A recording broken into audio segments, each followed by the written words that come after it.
Hello? Is this Lightning McQueen, the world's fastest racing machine? Is this Harv, the world's greatest agent? And it is such an honor to be your agent, it almost hurts me to take 10% of your winnings. When you think of your favorite animated characters, you'll no doubt have certain looks, certain voices, and obviously certain names in mind, and you probably think everyone on the planet sees and hears those characters in exactly the same way. But that's not actually the case at all, far from it. As a matter of fact, given the nature of animated characters, it's fairly simple to alter them for different audiences. Characters in the likes of Cars, Planes, Moana, and the Shrek series have all been customized to suit certain countries better, and in this video, we'll be taking you through 18 such examples.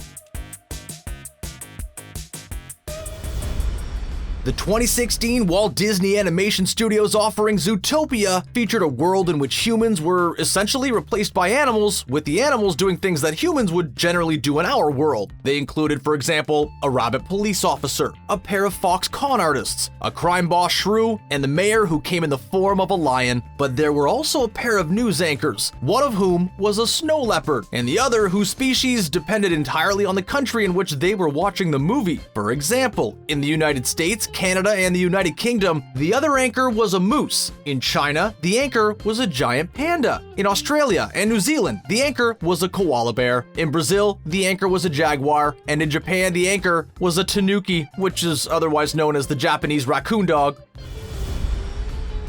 Walt Disney Pictures' 2013 movie Planes, a movie in which the characters are mostly talking, well, planes. I'm afraid of heights. That airplane needs some help. Y'all know that, right? Actually had one of its main characters appear differently in other countries. The racing plane heroine known as Rochelle, who in the original version was voiced by Julia Louis-Dreyfus. That version was inspired by the Bay Super V. In Australia and New Zealand, Rochelle is recontextualized as a former Tasmanian mail delivery plane and is voiced by Jessica Murray. In Italy, she is Azzurra, an Italian prototype plane voiced by Michaela Ramazzotti.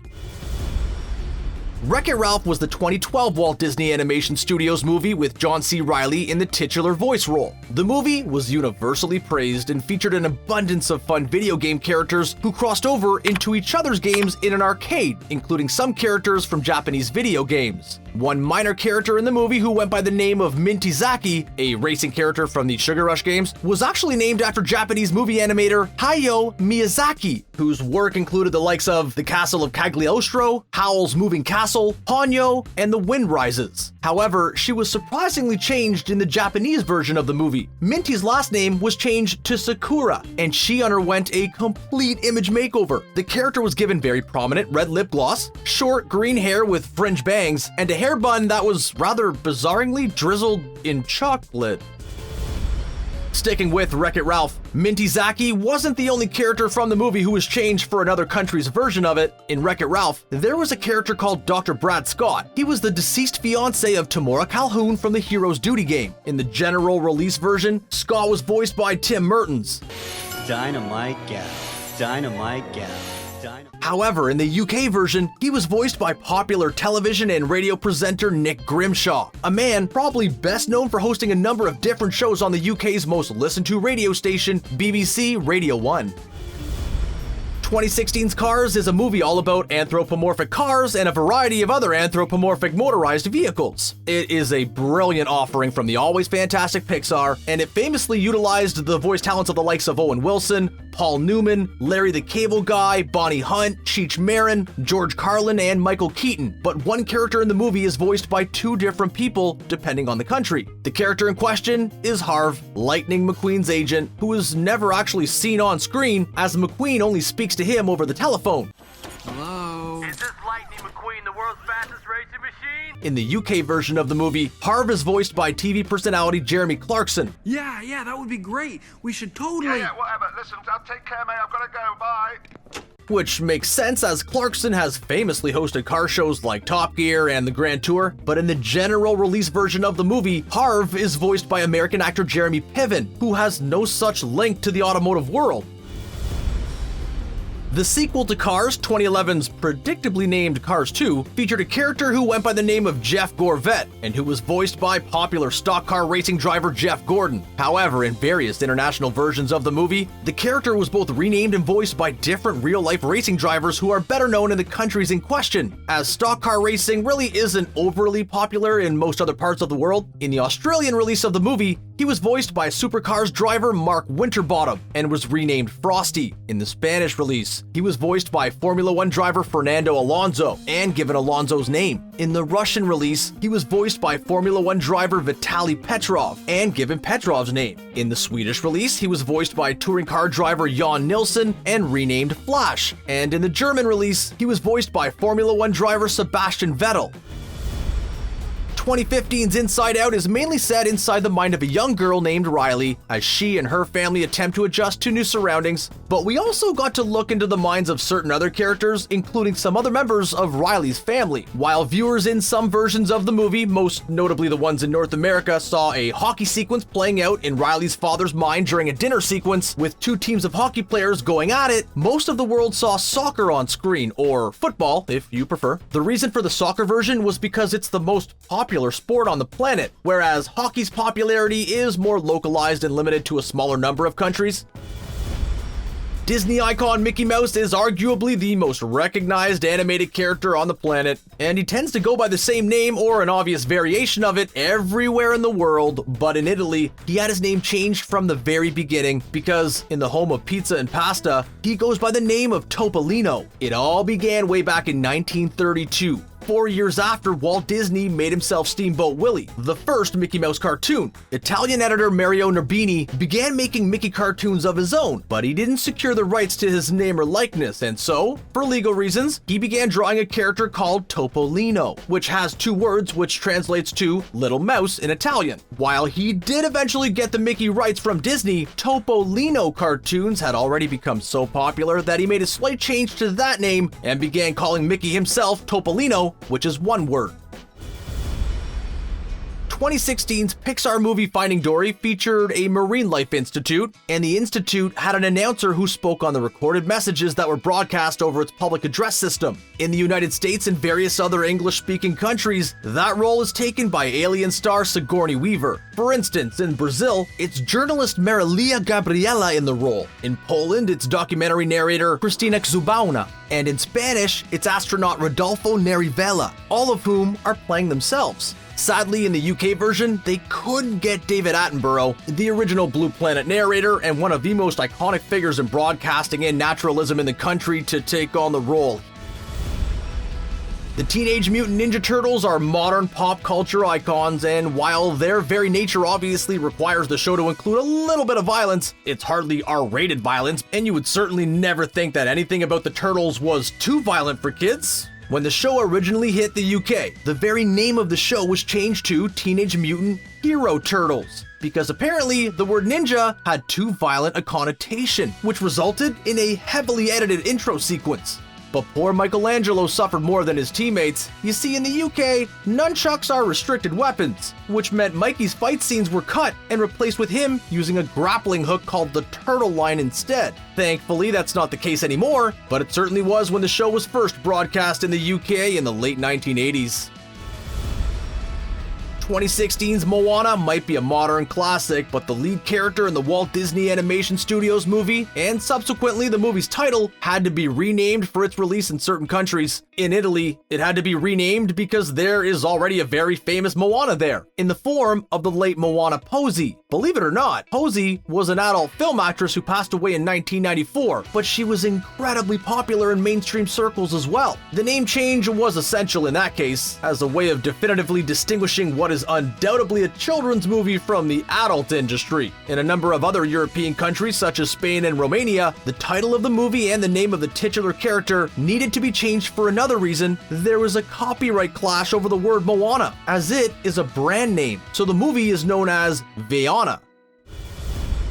Mr. Incredible had an archenemy by the name of Bon Voyage. He was a mime-themed, explosive-using French supervillain, whose name was a pun on the phrase Bon Voyage, which essentially means have a good journey in French. It works on two levels, because not only are bombs his weapons of choice, but he also tended to always get away from his heroic nemesis. Now you may think his name would be the same, or at least very similar in every country around the world, but that wasn't always the case. In fact, in France of all places, the character's name was changed to Falamour, which means something completely different. The Simpsons is, of course, absolutely teeming with weird and wonderful characters, many of whom come from different countries and backgrounds. There's Apu, who's an Indian immigrant, groundskeeper Willie, who's an almost feral Scotsman, Uter Zorker, who's an overweight German exchange student, Das ist gut, nein? and Rainier Wolfcastle, the Austrian star of action movies, just to give you a few examples. But what all of these characters have in common is that they speak English. Bumblebee Man, however, is the star of a Mexican Spanish language television sitcom, and he speaks entirely in Spanish, meaning that those watching can't actually understand him. But in the Spanish language version of the show, there has been no effort made to translate his speech into another language, so those watching can actually understand everything he says. Ay, qué día miserable a trabajo. And that means his humor relies purely on the facts that he wears a gigantic bee costume and frequently engages in physical comedy, meaning he's essentially a completely different character in Spanish-speaking countries. There's no doubting the fact that Buzz Lightyear is one of the most iconic animated characters of all time. Tim Allen has voiced the character in the Toy Story franchise since 1995, and he's seen as something of an American icon. No time to explain. Attack! Who also has quintessentially American ideals, but in 1999's Toy Story 2, one scene had to change that for international audiences. When Buzz was delivering his motivational speech as a way of getting his fellow toys to go with him on the rescue mission, the US version of the movie fades the American flag into the background and the national anthem of the United States can be heard. However, the international version shows an illustration of the Earth and plays the Randy Newman composed One World anthem instead, depicting Buzz as more of a pro-global individual and an advocate for multiculturalism than a specifically pro-American guy. You see, censors in China have banned anything involving Winnie the Pooh, including all cartoons and the live-action 2018 Christopher Robin movie for a rather funny and somewhat petty reason. It's because of the fact that the Winnie the Pooh character has become a light-hearted way for people across China to mock their president, Xi Jinping, but it would also seem the government doesn't find the joke particularly funny. It started when Xi visited the United States in 2013, and an image of Xi and then President Barack Obama walking around together triggered comparisons to Winnie, so in this instance, it's not that the character himself has changed, but the fact that what he represents in China has been altered by the public, resulting in an outright ban. Again, this particular entry doesn't see any physical or vocal changes to the characters in question, but it's all about how they're perceived, and we're referring to the characters in 2016's highly controversial Sausage Party. You see, in most countries, the characters in Seth Rogen, Evan Goldberg, and Jonah Hill's black comedy are seen for what they were intended to be: characters in an adult movie. They are incredibly crass and foul-mouthed, and they include drug addicts, very suggestive characters, and talking feminine hygiene products. But apparently, one country thinks that they're children's characters. The country in question is Sweden, and the Scandinavian nation deemed Sausage Party and its controversial characters to be suitable for children as young as 7. Specifically, it was given an 11 rating, which, contrary to what it might seem, means it's seen as being suitable for children age 7 to 11. Now, Sweden might be known for being a particularly liberal country, but that's just wild, right?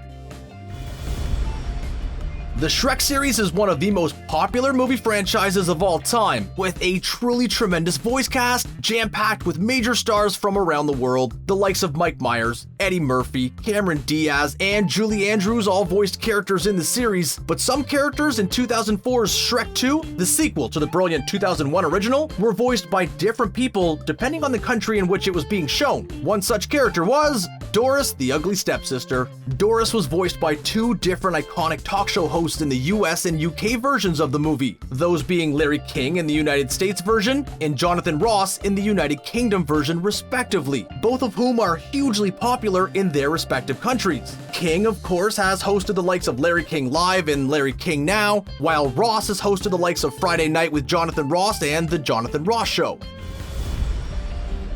We end the video with one more character from the wonderful Shrek 2. In the same way Doris the Ugly Stepsister was voiced by different people in the US and UK versions of the popular sequel, another character in the movie found herself being voiced by different stars on opposing sides of the Atlantic. In this instance, we're referring to the red carpet announcer, who appeared on the red carpet at the Far, Far Away Royal Ball in the movie. In the US, she was voiced by the late, great, legendary, and truly hilarious comedian Joan Rivers. And in the UK, she was voiced by the former host of The X Factor, Kate Thornton. Rivers was hugely popular, but she never reached the same heights of popularity in the UK as she did in the US. So this was understandable, although Kate Thornton seems to be a weird choice in hindsight.